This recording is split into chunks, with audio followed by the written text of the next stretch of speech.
Voilà, on est cinq sur le projet Liège. Donc, en fait, on va vous parler du CPQ, Configure Price and Quote, qui est du coup un outil qu'on a installé ce projet.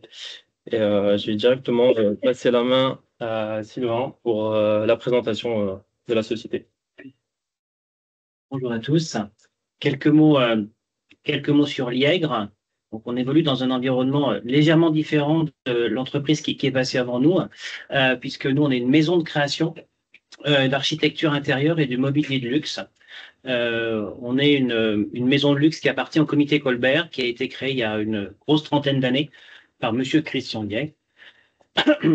Et notre vocation, c'est de faire des projets d'architecture intérieure pour nos clients et également de développer un certain nombre de mobiliers spécifiques pour les projets de ces clients, et mobiliers que l'on peut également retrouver dans un ensemble de showrooms, de magasins, un petit peu partout dans le monde.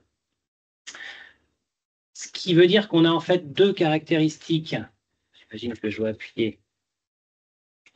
On a, alors, pour compléter la présentation, donc, on est une société française avec un siège situé à Paris avec à peu près 130 personnes dans le monde, deux filiales principales en plus des filiales françaises, une filiale aux US basée à New York et une filiale en Chine basée à Shanghai. Et on gère un peu plus d'une vingtaine de showrooms dans le monde et un e-shop.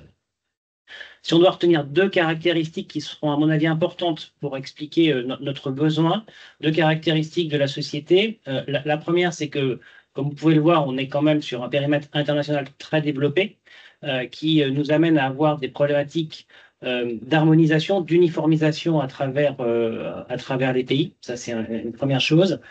La deuxième chose, c'est que les projets que l'on réalise ou les mobiliers que l'on propose à nos clients, ils sont tous complètement customisables, ils sont tous quasiment des pièces uniques. C'est un peu le principe de vous allez acheter une voiture, vous choisissez la couleur, le moteur, l'aménagement, la couleur du cuir intérieur, mais ça à une puissance 10 sur une gamme de mobilier avec plus de 300 pièces en collection, où évidemment vous pouvez customiser le produit sur la taille, la couleur, la finition, l'agrégation de matière. Donc chaque produit est unique, ce qui pose, vous l'aurez compris, une problématique particulière autour du référentiel article. Donc je passe la main à Julie qui va vous expliquer ça bien mieux que moi.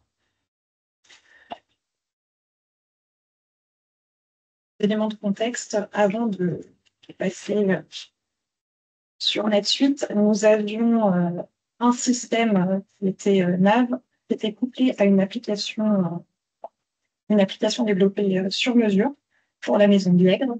Qui était sur deux versions différentes sur la France et les US. Et pour décrire nos articles, nous n'utilisions que deux champs texte, donc très peu structurés.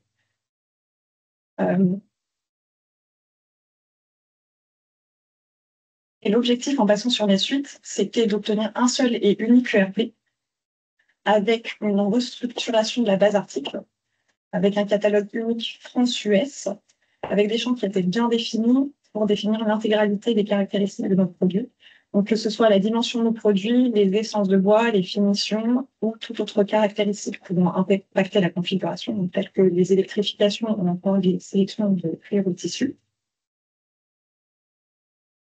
Nous avions besoin d'un configurateur de produits pour que nos consultants en showroom puissent définir les produits en fonction des sélections effectuées par les clients, qu'il s'agisse de produits présents en collection ou bien de produits customisés. Donc, en juillet de l'année dernière, on a déployé le périmètre France et US, et tout récemment, on a déployé une filiale en Asie, Singapour et la Chine. Je vais laisser Fad vous présenter le configurateur qui a été développé pour nous. Oui, merci. Alors, du coup, moi, je vais vous faire une démo directement dans NetSuite du CPQ. Donc, en fait, ce qu'on va faire, c'est assez simple. On va partir d'un devis et on va configurer un article dans le CPQ directement. Donc, deux choses d'abord avant de commencer. Les données, notamment les prix et les coûts que je vais montrer sont des données fictives par souci de confidentialité. Et du coup, l'interface est en anglais, tel qu'il l'utilise aujourd'hui Liègre à la fois en France et aussi dans leur autre filiale. Donc avant de passer dans le configurateur, un petit élément de contexte sur le paramétrage. Donc là, en fait, ce qu'on va faire, c'est qu'on va configurer un article qui a un canapé du modèle Beluga. Et au niveau du paramétrage, ce que je vais vous montrer, c'est qu'en fait, le cas Liègre est un cas assez spécifique où, comme l'a expliqué Sylvain, il y a énormément d'articles et de types de produits qu'on peut configurer. Donc en fait, on a fait le choix de disposer ça sur la fiche article. Donc en fait, on va avoir tout un tas de champs ici pour définir si la question, donc ce qu'on définit par question, c'est en fait un choix de personnalisation possible de l'article qui va s'afficher ou non dans le CPQ. Donc, en fait, grâce à ça, on va pouvoir avoir différentes possibilités de configuration. On gère également des restrictions de choix de matière, comme ici, et des exclusions de finition. Donc, en fait, on va pouvoir aussi simplifier l'utilisation pour les utilisateurs. Et autre élément de contexte, rapidement, c'est sur la nomenclature. Donc, en fait, on va partir, nous, à configurer un produit fini. Et ce produit fini a une nomenclature, donc c'est-à-dire une liste de composants dont il a besoin, notamment des placeholders. Donc, en fait, c'est des besoins de cuir et tissu, pour rester simple. Et des composants. Donc, ici, par exemple, on aura besoin d'un composant qui sont les accoudoirs. Donc voilà, sans plus rentrer dans le détail, je vais passer du coup sur le devis et au lieu de sélectionner un article déjà existant dans la base de données, je vais passer sur du coup ici le configurateur. Alors, normalement, je clique, ça s'ouvre directement. Et là, évidemment, alors, je vais recharger la page. OK. Je peux confirmer, ça fonctionne bien. Voilà, c'est l'effet démo qu'on ne voulait pas. On n'a jamais testé sur une péniche. Oui, c'est peut-être pour ça.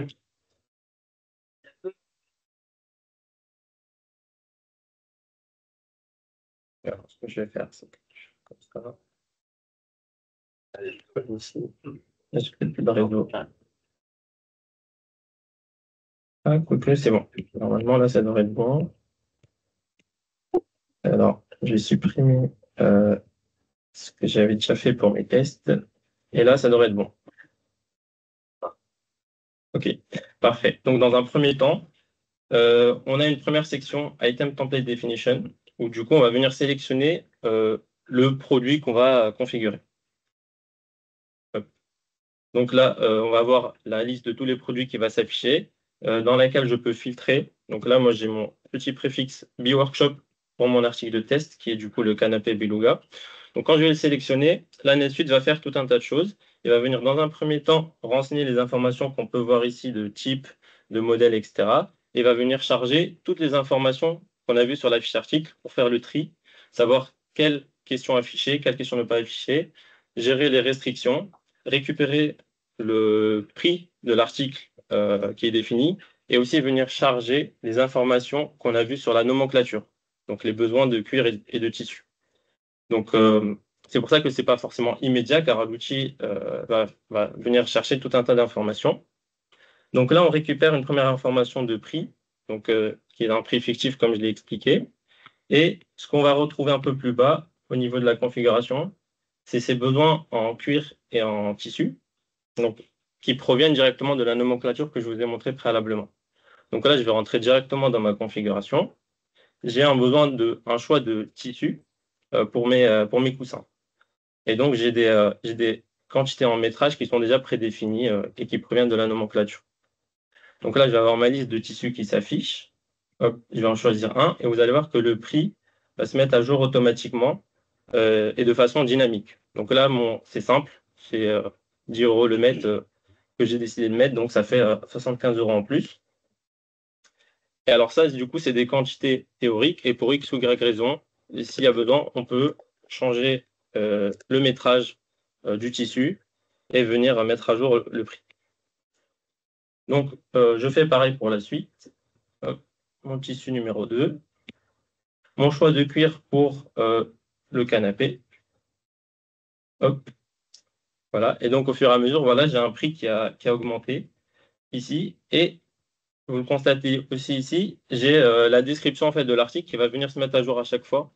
On va répondre à une question, qu'on va choisir une option de personnalisation afin de permettre à l'utilisateur de suivre sa configuration.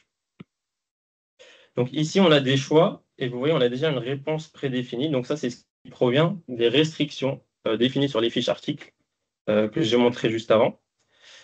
Et donc, on va venir sélectionner une finition pour le piétement du canapé. Donc là, je vais avoir une liste de finitions possibles.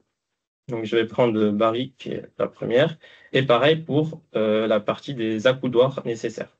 Donc, avec une matière, on est restreint à cette matière-là.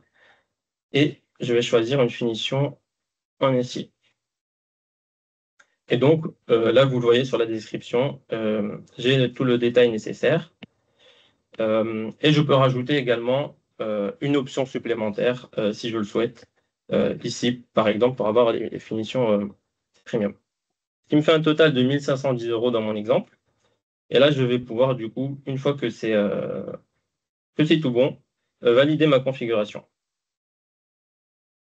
Une fois que c'est validé, du coup, la NetSuite, il va créer un nouvel article configuré avec tous ces éléments-là. Donc, il va récupérer l'article template, les informations de l'article template, pour générer un nouvel article avec toutes les réponses qu'on a données, venir créer une nouvelle nomenclature associée, faire les traductions, etc.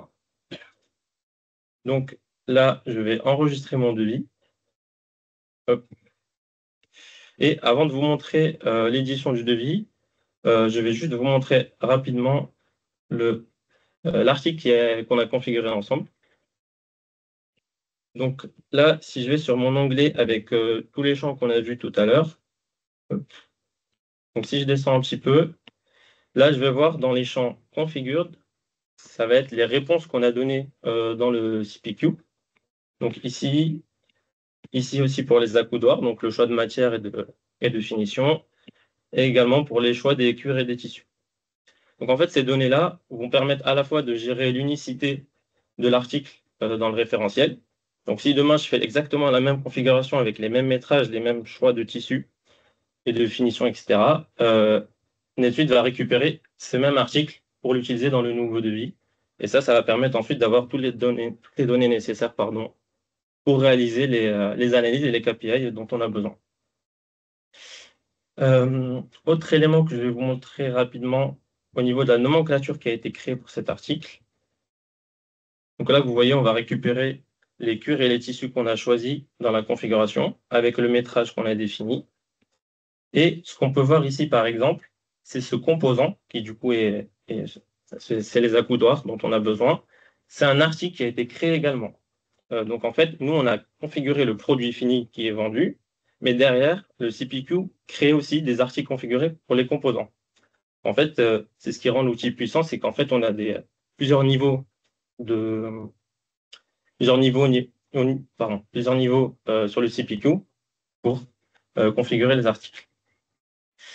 Et enfin, du coup, une fois qu'on édite le devis, alors peut-être zoomer un petit peu, ce qu'on peut voir, c'est que du coup, on gère également des traductions, donc on reprend l'article avec sa description traduite dans la langue du client, donc ici en français, et on reprend le prix qui a été défini sur la configuration. Pour faire. Donc c'est tout pour moi. Et du coup, je repasse la main à Alexis cette fois-ci. Voilà.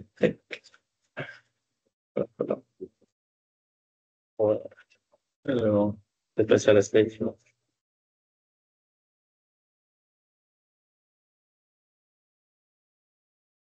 Ouais.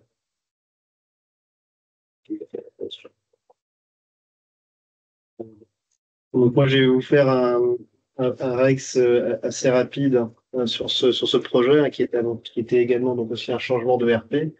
Donc là, on vous a présenté un des modules hein, qui est le CPQ.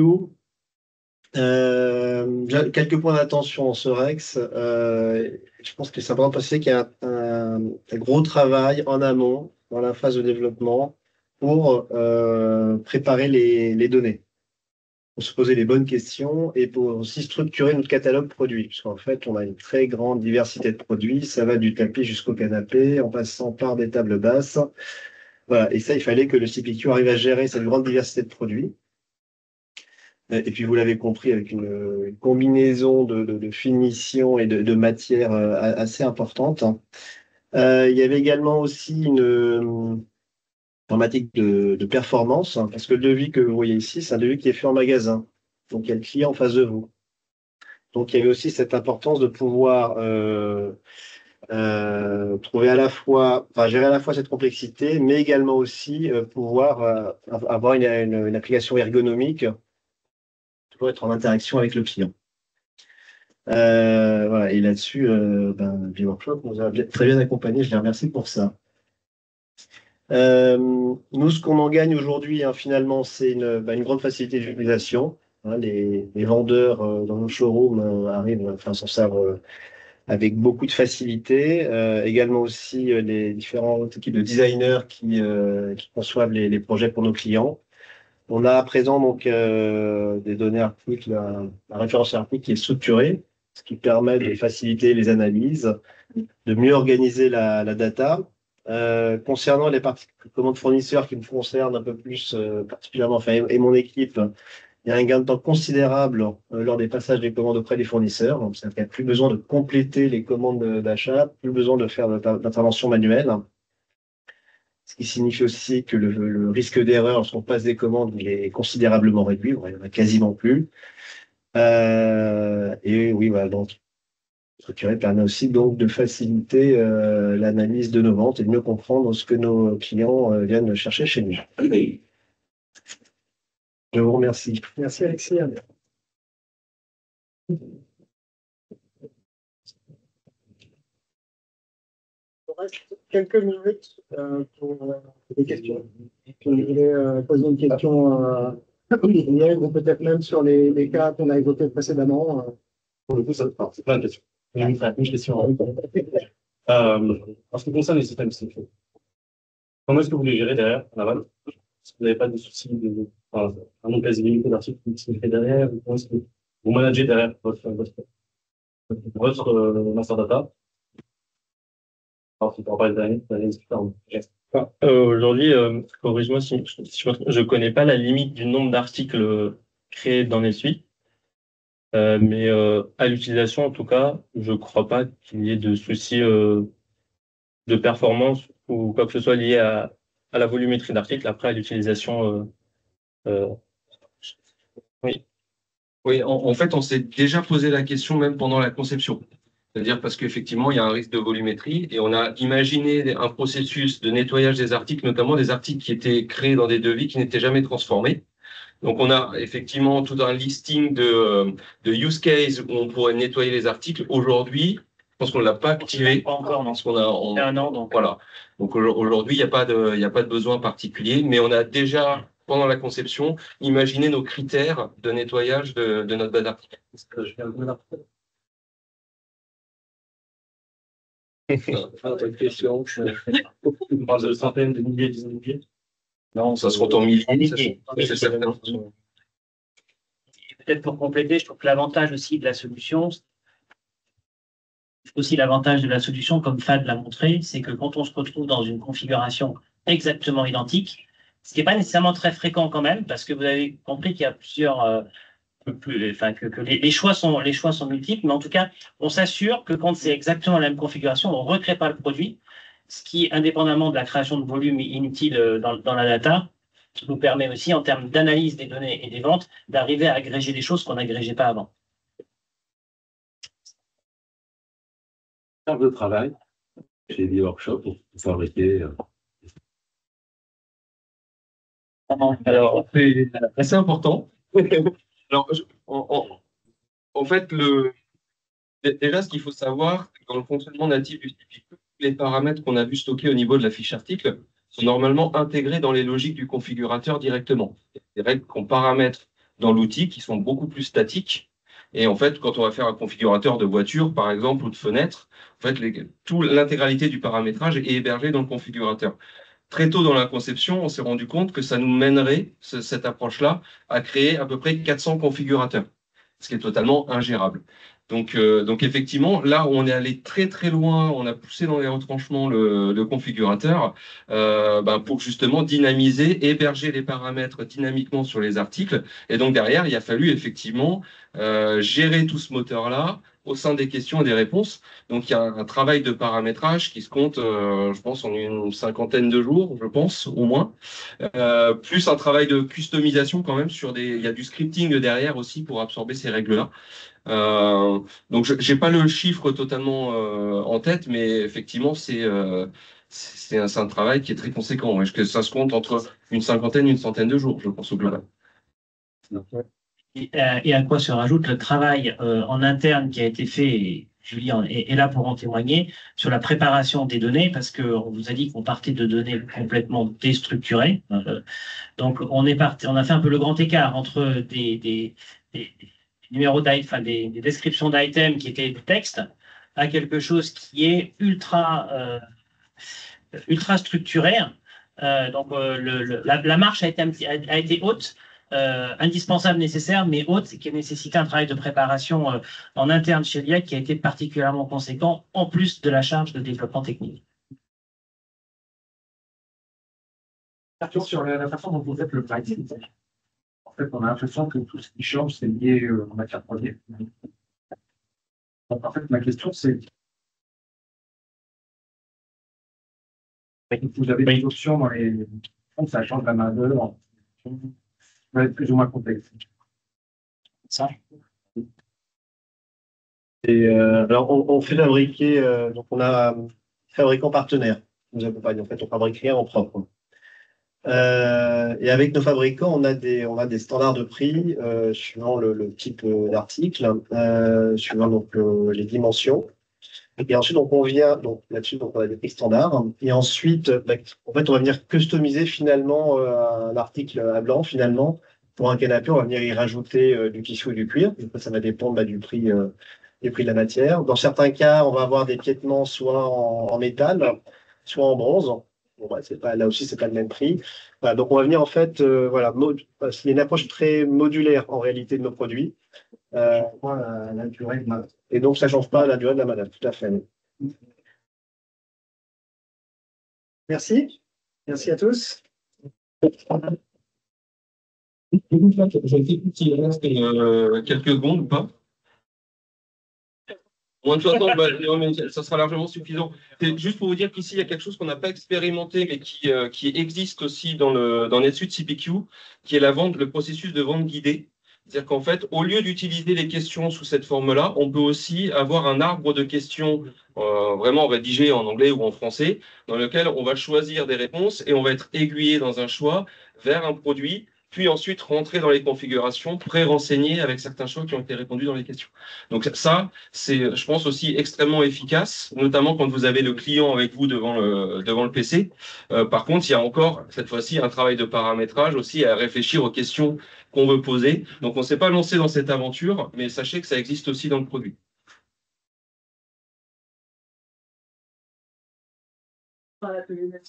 Pour rattraper un peu le planning, on va enchaîner bien.